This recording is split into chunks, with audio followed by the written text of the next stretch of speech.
ভারতীয় ভিসা আবেদনের জন্য জমা দেওয়া মোট ৩টা গুরুত্বপূর্ণ ডকুমেন্টসের মধ্যে যে কোনো একটিতে যদি ভুল থাকে, গড়মিল থাকে বা কোনো অসত্য তথ্য থাকে তাহলে আপনার ভিসা আবেদনটা অবশ্যই বাতিল হবে, এমনকি কাউন্টার থেকেই আপনার আবেদনপত্রটা গ্রহণ করা হবে না। আজকের ভিডিওতে আমরা জানব আপনার ভারতীয় ভিসা আবেদনের কোন 3টা গুরুত্বপূর্ণ ডকুমেন্টসকে গুরুত্ব দিবেন, কেন দিবেন এবং সেই গুরুত্বপূর্ণ ডকুমেন্টসগুলো কী কী, আর কী কী প্রুফ বা ডকুমেন্ট সাবমিট করলে আপনার ভিসা আবেদন বাতিল হবে না বা আপনার আবেদনপত্র জমাও নিতে তারা বাধ্য হবে। আপনি যখন ভারতীয় ভিসার জন্য আবেদন করবেন, সেটা হতে পারে ভারতীয় যে কোনো ভিসা, ওই ভিসা আবেদনের সাথে কিন্তু অনেকগুলো প্রয়োজনীয় কাগজপত্র জমা দিতে হয়। তার মধ্যে অন্যতম গুরুত্বপূর্ণ ডকুমেন্টস হচ্ছে 3টা। এই 3টা প্রত্যেকটা ভিসার আবেদনে জমা দিতে হয়। এটা শুধু ভারতীয় না, পৃথিবীর যে কোনো দেশের ভিসার আবেদনের ক্ষেত্রেই ডকুমেন্টসগুলো অবশ্যই লাগে বা প্রয়োজন হয়। তার মধ্যে নাম্বার 1, আপনার নাম, জন্ম তারিখ, পিতামাতার নাম লেখা যত ডকুমেন্টস আছে সবগুলো ডকুমেন্টস। আপনার নাম লেখা আছে কোন কোন ডকুমেন্টসে?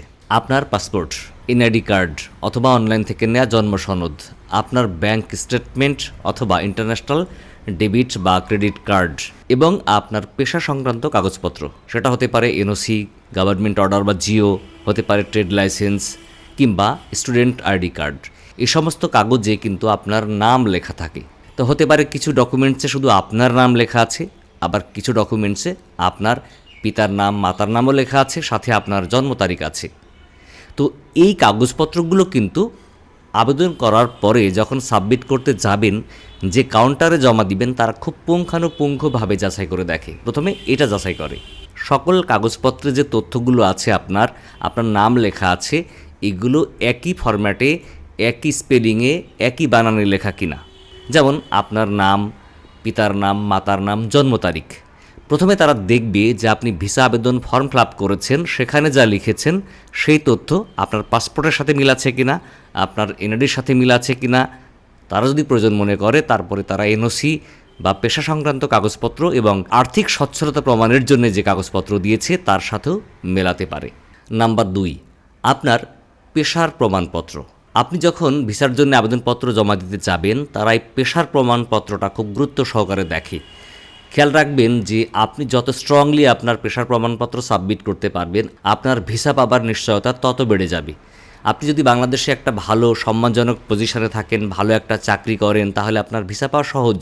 কারণ তারা ধরে নেয় যে এই ব্যক্তি কখনো ভারতে গিয়ে থেকে যাবে না কিংবা ভারতে গিয়ে তৃতীয় কোনো দেশে যাবার চেষ্টা করবে না, কেননা সে বাংলাদেশেই স্বয়ংসম্পূর্ণ, বাংলাদেশ থেকেই সে অনেক অর্থ উপার্জনের সুযোগ তার রয়েছে, কিংবা বাংলাদেশে সে ভালো একটা জব করে, সে ভারতে গিয়ে কী করবে। তো ফলে তখন এটাকে তারা গুরুত্ব দেয়, ভিসা তখন সহজে ইস্যু করে। তো পেশার প্রমাণ হিসাবে আপনি যদি চাকরি করেন তাহলে অবশ্যই বেসরকারি চাকরি হলে, ব্যাংকে চাকরি হলে ওই প্রতিষ্ঠান থেকে এনওসি নেবেন।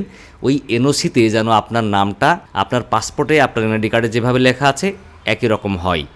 আপনি যদি ট্রেড লাইসেন্স দেন, ওই ব্যবসা প্রতিষ্ঠান আপনার নামে হয়, তাহলে ওখানে প্রোপাইটার থাকতে পারে, সেখানে আপনার নামটা যেন একই রকম হয়। ঠিক তেমনিভাবে যারা স্টুডেন্ট আইডি বা জমির খতিয়ান বা অন্য কোনো পেশার কাগজপত্র দিবেন, তাদের ক্ষেত্রেও একই নিয়ম প্রযোজ্য হবে। আপনি আপনার পেশারি প্রমাণপত্রটাকে আরও স্ট্রং করার জন্য যেটা করবেন, বিশেষ করে যারা বেসরকারি প্রতিষ্ঠানে চাকরি করছেন, তারা এনওসি জমা দিবেন, নো অবজেকশন সার্টিফিকেট আপনার প্রতিষ্ঠান থেকে নিয়ে।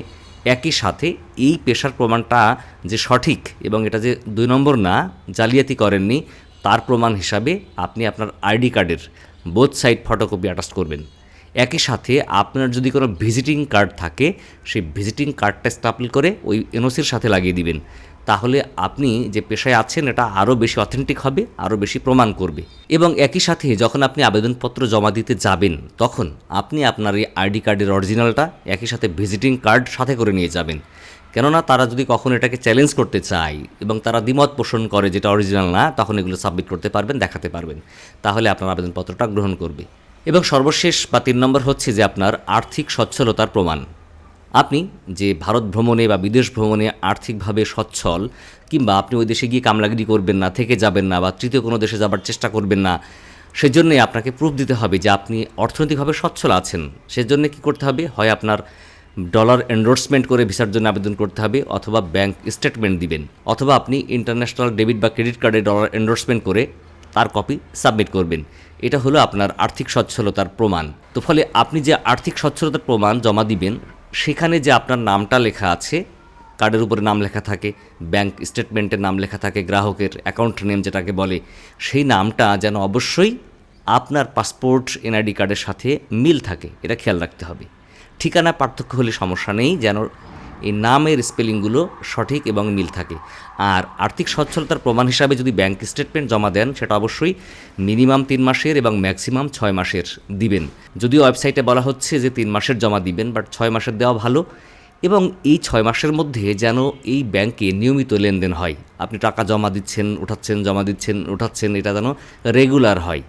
দেখা গেল 6 মাসের মধ্যে মাত্র একবার টাকা উঠিয়েছেন, 2বার জমা দিয়েছেন, বা সারা বছর ধরে কোনো লেনদেন নেই, আপনি ব্যাংক স্টেটমেন্ট যেদিন উঠাবেন তার আগের দিন বা সেই দিন গিয়ে ব্যাংকে টাকা জমা দিয়েছেন, তাহলে কিন্তু আপনার এটা ইনভ্যালিড হিসাবে বিবেচিত হতে পারে। বা 3 মাসের কম আপনার এই ব্যাংক অ্যাকাউন্টের বয়স, তাহলে এটা গ্রহণযোগ্য হবে না। একই সাথে ব্যাংক স্টেটমেন্ট কিন্তু অনলাইন থেকে নিলে হবে না, আপনাকে ওই ব্যাংক থেকে নিতে হবে এবং ব্যাংকের প্রতিনিধির স্বাক্ষর এবং সিল থাকতে হবে। খেয়াল রাখবেন এই স্টেটমেন্ট যেন 1 মাসের বেশি পুরাতন না হয়। আপনি স্টেটমেন্ট নিয়েছেন, আবেদন প্রক্রিয়া শেষ করতে করতে কিন্তু 1 মাস লেগে যেতে পারে, অসুবিধা নাই, বাট 1 মাসের বেশি সময় হলে আবার ফের নতুন করে স্টেটমেন্ট নিয়ে জমা দিবেন। আর স্টেটমেন্টের এন্ডিং ব্যালেন্স, যে ব্যালেন্সটা থাকবে সেটা অবশ্যই জনপ্রতি যেন 20,000 টাকা জমা থাকে, সেটা খেয়াল রাখতে হবে। একই সাথে যখন আপনি আবেদনপত্র জমা দিতে যাবেন, পারলে আপনি সাথে করে আপনার ওই ব্যাংকের যে ডেবিট কার্ড আছে বা ক্রেডিট কার্ড যদি দেন, তাহলে ক্রেডিট কার্ডের অরিজিনাল কপি সাথে করে নিয়ে যাবেন। একই সাথে যদি পারেন আপনার চেক বইয়ের কপিও নিয়ে যাবেন, চেক বইটা সাথে করে নিয়ে যাবেন। তারা দেখতে চাবে না, এটা রিকোয়ারমেন্ট না, কিন্তু তারা যদি আপনার এই ব্যাংক স্টেটমেন্টটাকে সন্দেহ করে, তারা প্রুফ চায়, প্রমাণ করতে চায়, তাহলে আপনি প্রমাণ দিতে পারবেন, দেখাতে পারবেন যে দেখেন আপনার ডেবিট কার্ড, ক্রেডিট কার্ড কিংবা আপনার চেক বই এটা আসলে অরিজিনাল। একসময় কিন্তু এমন হতো যে আপনার ওই ব্যাংকের যে লেনদেন হয় সেই SMS আসে মোবাইলে, সেই SMS তারা দেখতে চাইতো, এমনও হয়েছে। তো ফলে আপনার যে মোবাইলে ওই ব্যাংকের লেনদেনের SMSগুলো যায়, সেই মোবাইলটা সাথে করে নিয়ে যাবেন, প্রয়োজনে লেনদেনের SMS দেখাবেন, তাহলে এটা অথেন্টিক প্রুফ হবে। অন্তত ঠুনকো অজুহাতে আপনার আবেদনপত্র বাতিল হবে না বা তারা আবেদনপত্র জমা নিবে। বন্ধুরা, আজকে ভিডিওটা এই পর্যন্তই, দেখাবে পরবর্তীতে আবার অন্য কোনো গুরুত্বপূর্ণ বিষয় নিয়ে। ভিডিওটা যদি ভালো লাগে, কাজের মনে হয়, তাহলে শেয়ার করে অন্যকে দেখার সুযোগ করে দিবেন এবং একই সাথে আমাদের চ্যানেলকে ফলো করে সাবস্ক্রাইব করে পাশেই থাকবেন। ডিসক্রিপশনে থাকবে আমাদের ফেসবুক পেজ এবং ফেসবুক গ্রুপের লিঙ্ক, সেখান থেকে যুক্ত হয়ে যেতে পারেন আমাদের সাথে। কোনো মতামত বা প্রশ্ন থাকলে লিখতে পারেন সেখানে আমি ছাড়াও অনেক এক্সপার্ট মেম্বার আছেন যারা সকল প্রশ্নের খুব সুন্দর জবাব দিয়ে থাকেন। আল্লাহ হাফিজ, আসসালামু আলাইকুম।